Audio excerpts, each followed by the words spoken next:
yaliyotuliza moyo wangu na maisha yangu ni mambo manne. Moja, najua kwamba Mungu ananiona popote ninapokwenda, basi mimi nimeogopa asije akaniona na muasi. Jambo la pili, alimtu anna rizqi la yaakuluhu ghairi fatma'anna qalbi, nimejua kwamba riziki yangu hakuna atakayeila mtu yoyote.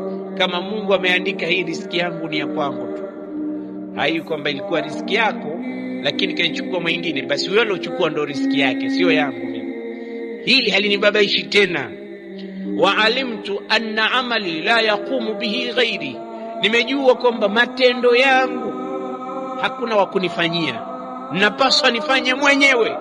Kama sala hakuna atakayenisalia, saumu hakuna atakayenifungia, ibada zangu mwenyewe nifanye mwenyewe. Basi faqumtu alaiha, nikajisimamia mwenyewe katika ibada zangu. Na jambo la mwisho, alimtu anna almauta yantadhiruni fa'adadtu zada liliqa'i Allah, najua kwamba siku moja nitakufa, nafanya maandalizi mapema juu ya kwenda kukutana na Mola wangu. Basi anaitibu nafsi kwa mambo. Hiyo ndiyo jambo ambalo limefanya nafsi yangu leo imetuliza.